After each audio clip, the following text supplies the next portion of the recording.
Welcome, friends. This is Susan Hanson from Susan Hanson Art, and I am going to show you today how to create an abstract painting with acrylics and maybe some pencil, a little bit of crayon, but mostly acrylics. And we're going to get this done. It's going to be maybe an hour to an hour and a half, but I'm shortening the video down. So keep watching and stay till the end to see the finished product. You can cheat right here. This is what it's going to look like so far. And you can see I did all the edges and the sides.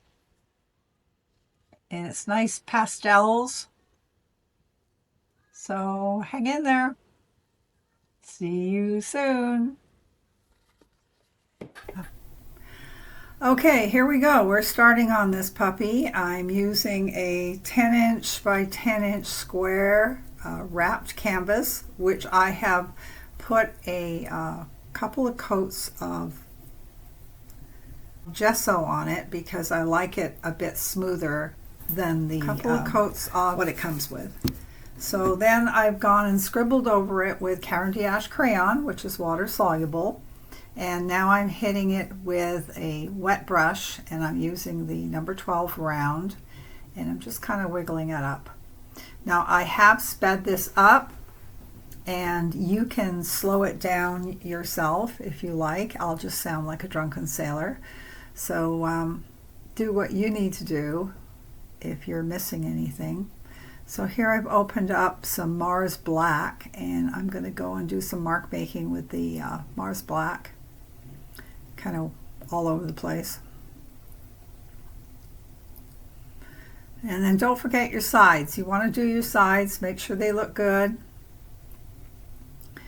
So I'm watching as I'm talking. It's funny watching it at high speed. So just paint the black all over the place, and just don't cover up the whole thing though. You want to leave some white on there. And a lot of this black will disappear as we get further along. I mean, as you can see in the other painting, actually none of the black is showing up. So how did I do that? Oh, there's a little tiny bit right there. It's just a way of warming up more than anything else. Okay, so now I'm mixing up my colors, and this is Inden Throne Blue. I can never pronounce that one. Anyways, it's Nova Color, number 126. And if you go to Nova Color, I don't get paid anything for this, so I'm not pushing it for that reason. I just love their paints. And I found them through Betty Franks. And now if you go to Nova Color and you are overwhelmed by the amount of paints that they have, Betty has a Betty's bundle. So she's picked out a bunch of colors, makes it easy peasy for you to just go in and go, I want those colors. And for me, what I did was I bought Betty's bundle, and then I also bought a large container of titanium white because I go through a ton of this. All right, so we're mixing as we're going here, and this looks like aqua green or turquoisey green. I'm mixing, and I'm going to pop some yellow. So this is like trial and error right now, and what I plan on doing is starting with the cool colors, which is your blues, your greens, your purples, and yellow is considered cool or warm. So I'm putting some yellow on there and mixing it in. I'm also using some GAC 100, which is a extender, and it also extends your drying time, which is great because when you're first learning how to do an abstract, sometimes it takes you a little bit more time to get it figured out. So okay, now I'm pouring on the titanium white, and I use a lot of it.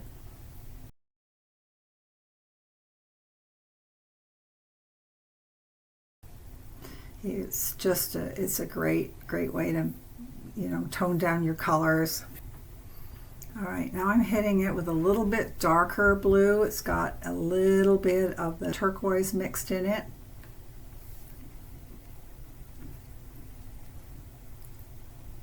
Just play, have fun.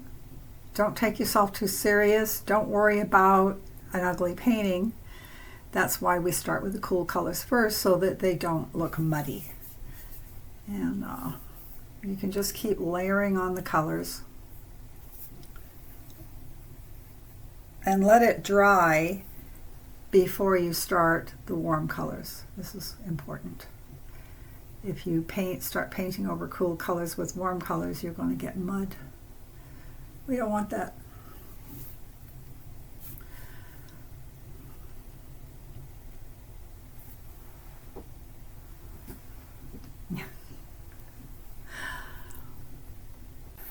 Adding more color.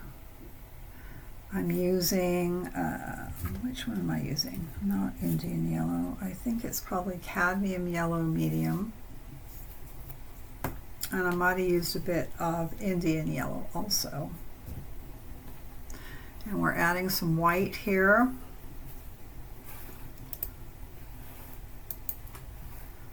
Okay.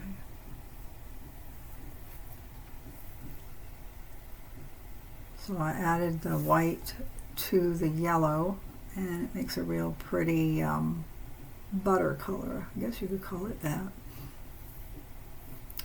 And now we start covering over some of the marks. I didn't like that half circle I had right down the middle. It was too out there. But it all works out in the end. Let's see. Yeah, you can hardly see it. So this would have been that half circle that I did in purple. So that one, bye-bye.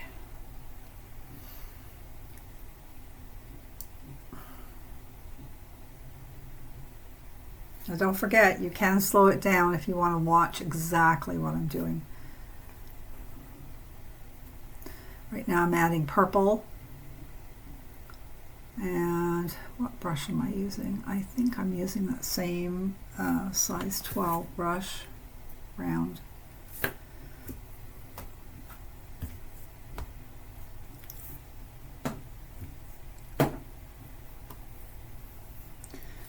And the other brushes I'm using while I'm doing this, this is a big round, this one, oh gosh, the size is off it. I think it's like an 18, size 18, it's big. And of course the plastic palette knife and the Caran d'Ache crayons. You can even use these after the fact, and that's kind of why I like to do matte acrylics, because the crayons will work on them. And the other thing I use, I have a watercolor, also, it's a super color, soft black. Use that at the end also. Then I have a size 10 flat bristle brush. It's by Holbein. And then I have a cheapy brush that I got from Michael's. This thing is so beat up. And it's kind of a flat one, but I can get some great little marks with it. You know, it's really good for marks. Just a little, it's stiff. I think that's probably for me leaving it in the acrylics. And I also have a liner brush. You see this? This is a size 6. This is a brush that I've had for a really long time. So that's my little arsenal. Okay, so I'm flipping this puppy around, adding more of the creamy buttery color.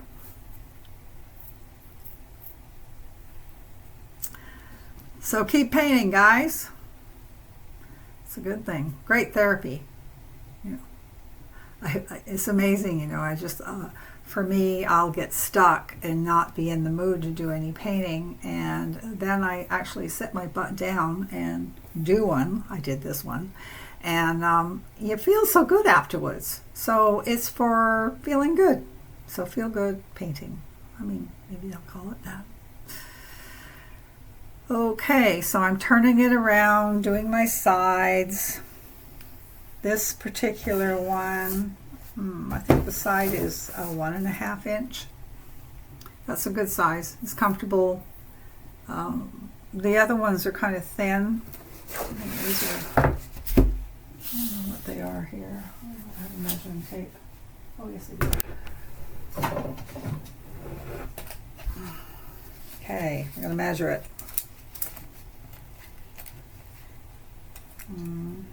Yeah, 1/2 inch.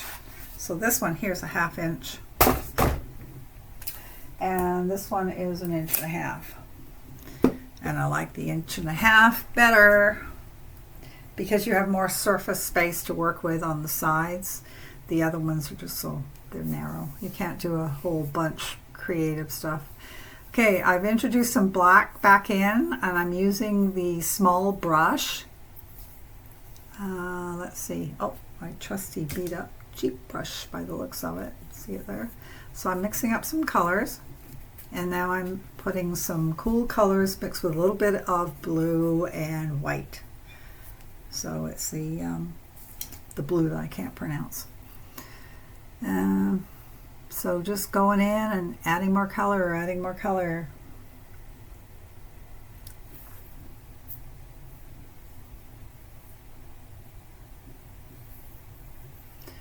All right.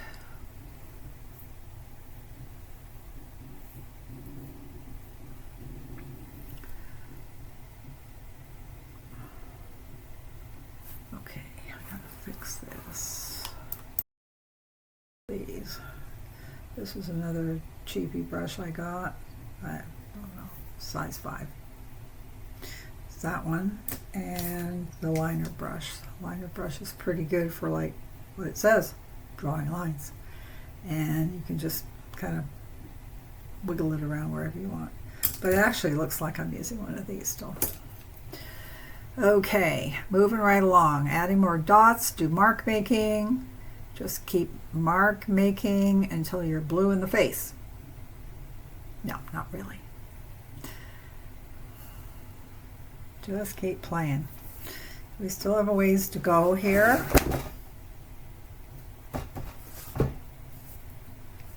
The cool thing about acrylics is you can go over it with white, and you can also sort of a dry brush scumble over top with white, or mix a little bit of color in your white so it's not like a screaming white, and you will find that that gives you a nice effect, and it lets the color underneath peek through. So that's my tip for the day, and of course I didn't record it. All right.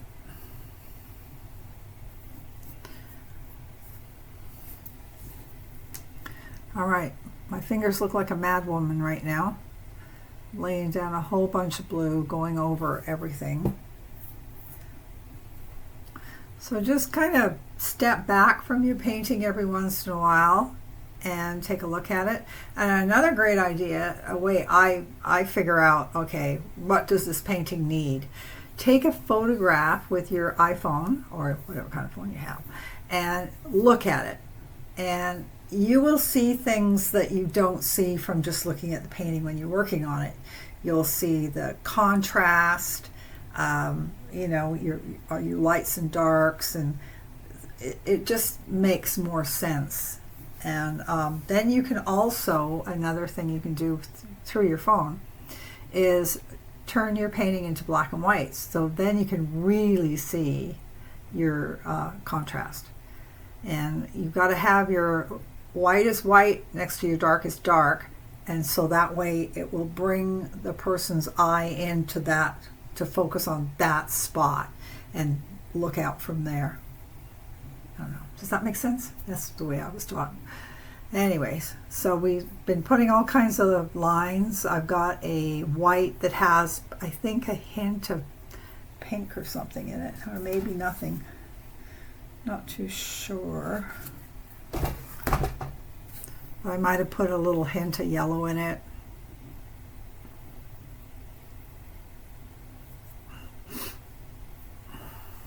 Now I'm going back over some of the other stuff.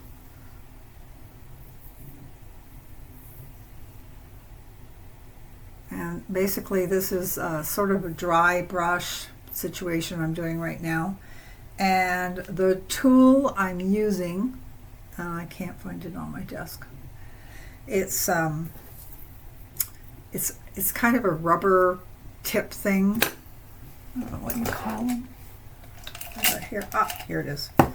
Yeah, this one's kind of got beat up, but you can see it's rubber. So you can do all kinds of effects with this. You can do like little stripes, or you can smear your paint, all kinds of fun things. It's a good one to have, and I have about 3 sizes of these. All right, laying on some pinks, and for the pink I used a combination of fluorescent pink, of course Nova color, and I think the magenta. Yeah, so I took a magenta, mixed the two together with a bit of white, came up with my pink. Now I'm just drawing some random circles with my liner brush, and a liner brush is a little longer and thin. These are a handy brush to have. You should get these in a couple of sizes. And the best, for me, I found the best place for brushes is actually going through Dick Blick. And they get them out to you pretty fast too. It's not too bad.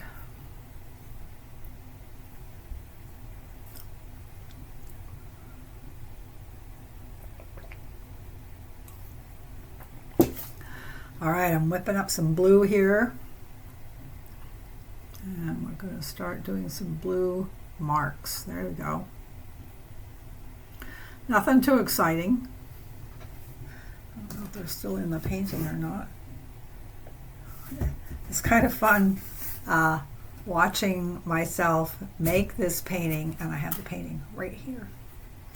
So I can look at where we were at. Okay, there we are. I gotta put it that way. It looks a bit different. No, that's not it either. There we go. There.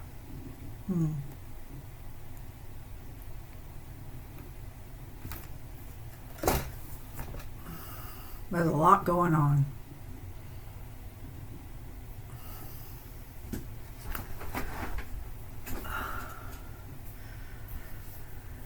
Okay, I have mixed up some, it looks like a lime green, and I'm putting the lime green down over top of something. And then gone back to the blue.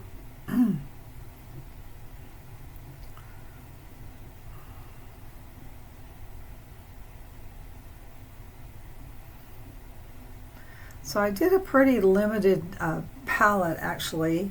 I did the Indian Throne blue and a little bit of purple violet, the yellow and magenta, and what else did I use? That's about it. I kept it pretty simple. You can mix a lot of colors just from 3 colors, plus white. Yeah, you need white. Always need white.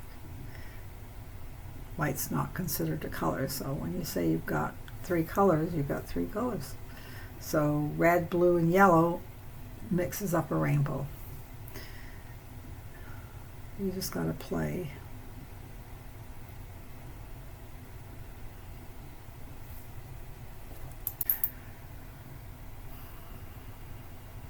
Making marks, more marks, marks, marks, marks.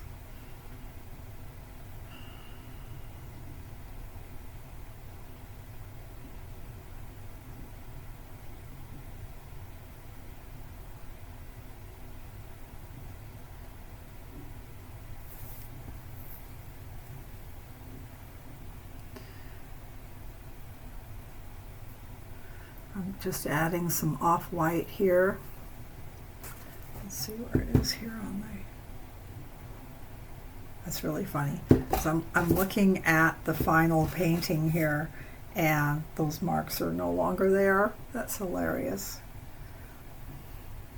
So I'm sort of doing a bit of scumbling. Just kind of putting it all over the place. It's different with a smaller canvas. I always used to do really big canvas, like 36 by 40, and it's a challenge keeping your design small on a smaller canvas, because you can't really do what you do on a large canvas. And when you're working a large canvas too, you use huge brushes.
Now I'm putting back some black, and I'm using my, I think I'm using my funky brush. Oops, a funky brush, that one.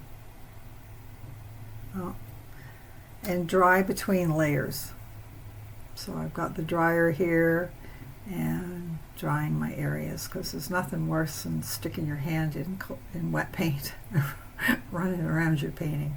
I have done that.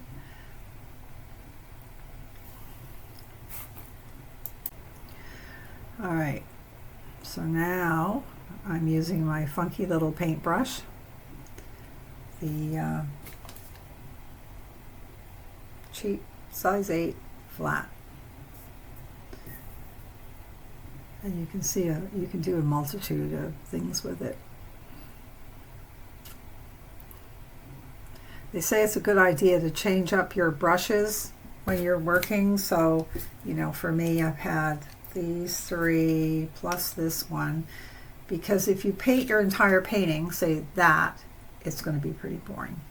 So it provides you some different textures, some smaller, bigger stroke sizes to keep trying. So here's some brushes that I use. I have a zillion brushes. I think everybody does. If you get into painting, you end up getting a zillion brushes. And don't get cheap brushes. They're just there's ones that are, oh. Do not buy brushes from Temu. They're not good. You want to go in and look at the brush. And if you can get into a Dick Blick or someplace like that, or even Michael's, go in and look at their brushes. Make sure that they're pretty good quality. Like this one, I've had this for a really long time, probably over 35 years. And it's still good. So that's my tip on brushes. So here I'm using the funky brush again, looking for spots that need some coverage.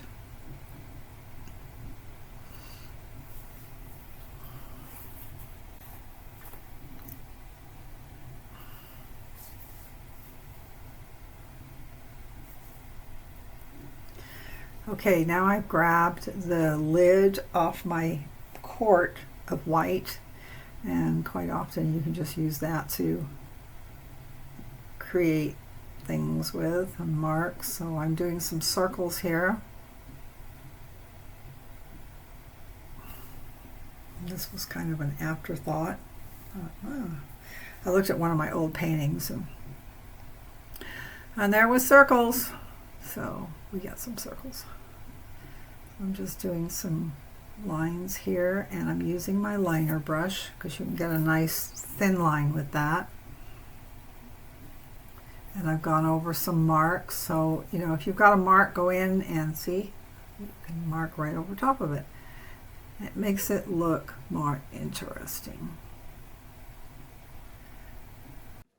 Just do some doodling right on here with this black pencil. I believe it's a watercolor pencil.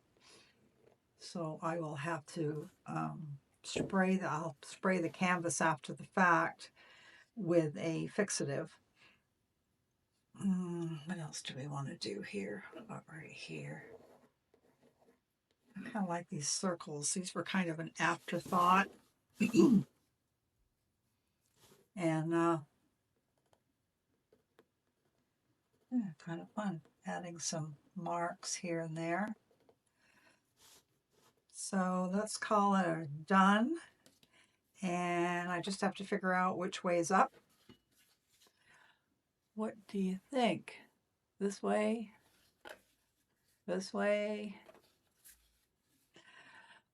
Leave comments. I would love to hear from you, what you think, and keep painting. Don't forget to subscribe.